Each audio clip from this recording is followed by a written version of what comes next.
Hello, YouTube. What is going on? It is your boy GCTV back with another video. And in this video, we are going to be talking about Ozark, the fourth episode of season 3, boss fight. And yeah, we're going to be figuring out what people really want. You know, we're going to be kind of going through the whole plot, kind of giving you guys some notes and stuff, and my thoughts along the way. And yeah, that's the video. I don't really do a review of the episodes. I probably shouldn't title them as reviews. I'm just kind of analyzing what happened, and it's mostly just like a discussion in general. So let's get into this. I mean, how can Wendy Bird and Helen Pierce keep Marty Bird alive and keep their money laundering operation going at the same time? Is it possible?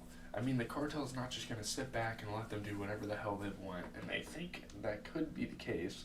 You know, Helen could probably maneuver some things around. Obviously, she's slightly closer to the cartel than the Birds are. Matter of fact, she's probably way closer.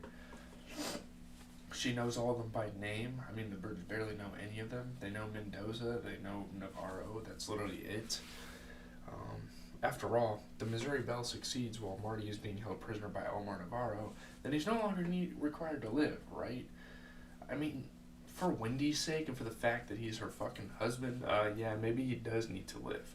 Yeah, they've had their turmoils in their relationship, and she hasn't really shown a whole lot of affection to him recently. But let's be honest, when Marty died, if Marty ever dies in this show, and he does in this episode, by the way, obviously this is a spoiler, you guys should have watched the episode by now, she'd be in shambles. And he's always been a dangerous proposition for Navarro. So, Boss Fight picks up right where the last episode ended with the kidnapping of Marty Bird. The immediate aftermath means that Ben Davis has to be brought in on everything going on with the family, and the Birds are not very good at hiding anything, and maybe this whole time they haven't really been trying to hide anything.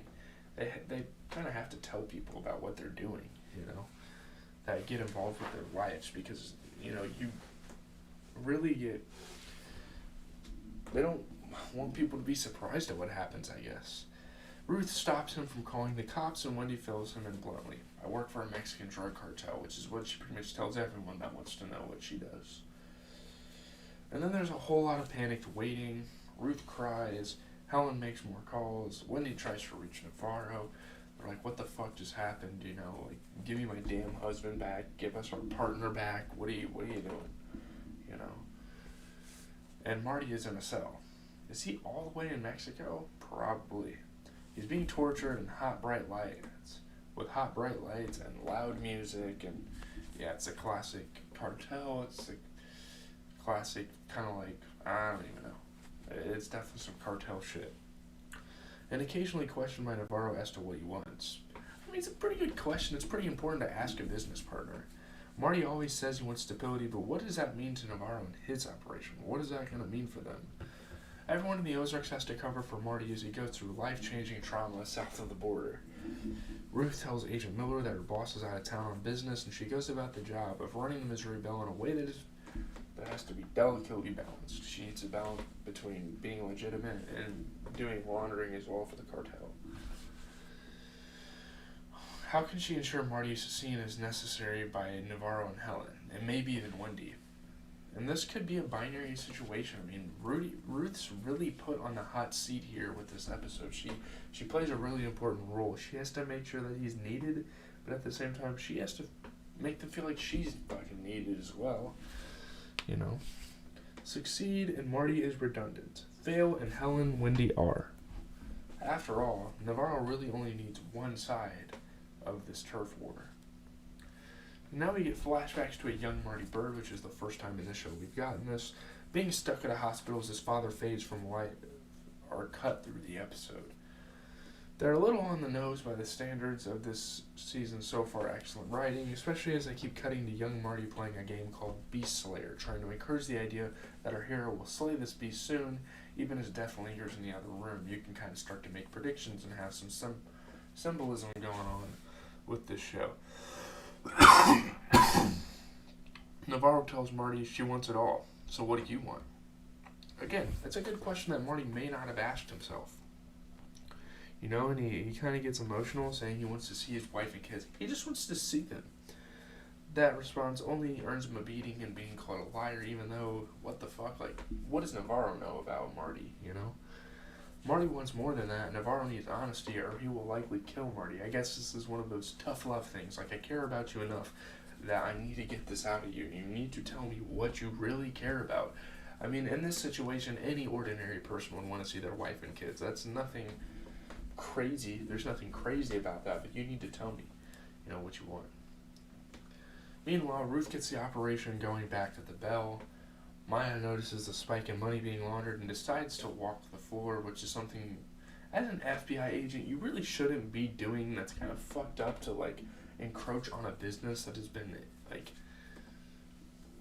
they're allowed to do this business. It's not like it's illegal. Obviously, the laundering part is, but you don't want to go to the actual business part and disturb customers that have always wanted a place like this, She sits next to Ben, fishing for a break in the story by asking if Marty is still sick. Sick. No one told her he was sick. I'm not sure why she brought this up. Maybe she was looking to trap Ben, but Ben is smarter than that. He's got a little bit of that Davis DNA in him, I guess. Obviously, we don't know a whole lot about the rest of the Davises. We just know about Wendy and Ben. But from Wendy, it's very stern here. Ben is going to be an interesting player this season. It's really interesting that he got introduced. At first, it felt like he might be a dangerous wild card. However, he's increasingly seeming like he could be a hero, someone who saves the day for Wendy, Ruth, or even both. And it's going to be so interesting these next 5 or 6 episodes or so on this show. See him stick around, hopefully, for the end. Maybe he gets killed. I don't know what they're thinking about doing with him, but that's what the beauty of the show is. I mean, just the pure unpredictability of that. Let's just hope he makes that alive. Yeah, I mean, that's a really big concern. Like, when you get involved in a world like this, and you're new to it enough and you're not accustomed to things, you might end up dying, I don't know. Back in Mexico, Marty gets intense and tells Navarro that he hopes they chop his head off. He's showing a lot of pride. He's showing, a lot of fucking anger and passion, and that's exactly what Navarro was looking like. He wants a guy that has emotions. He wants a guy that wants things, He says that's a start. That's what his captor says, Navarro. And then Agent Miller drops something interesting in Wendy Bird's lap. She suspects that Marty is in trouble and tells Wendy that if a cartel kidnaps an American citizen, they can go after Navarro. And pretty much forget about the birds. And, when they go after Navarro, the birds could probably just flee the country and cease to operate with the cartel ever again, She's giving Wendy an out. You can get the fuck out of this. You can prevent your husband from dying, even though it's probably already too late for that, which it isn't, luckily. But, yeah. Just as Walter White was given several outs and kept going as he built an empire, Wendy Bird doesn't seem even remotely interested in the safe option. She wants to keep going.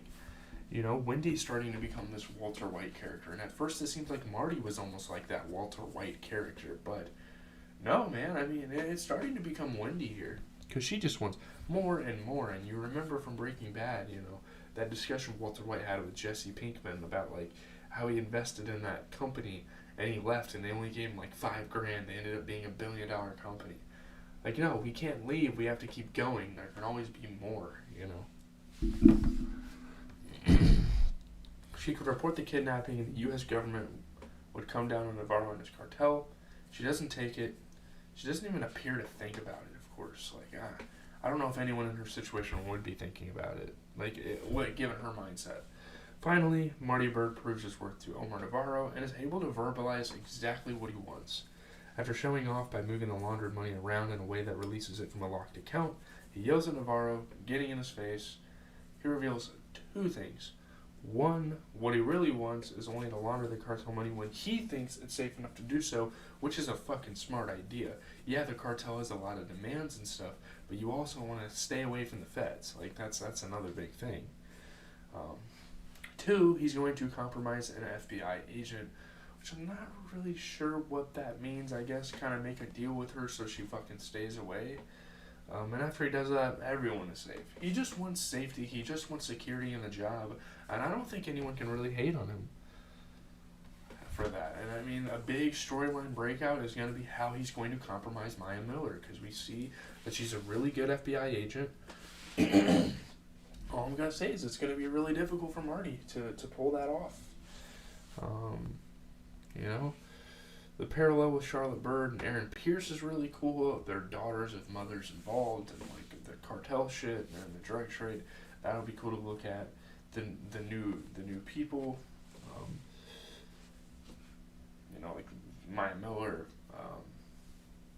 What's his name? Aaron, Ben. There's gonna be some interesting characters. So yeah, I'm out, guys. Pretty short outro here, but I'll see you guys in the next one.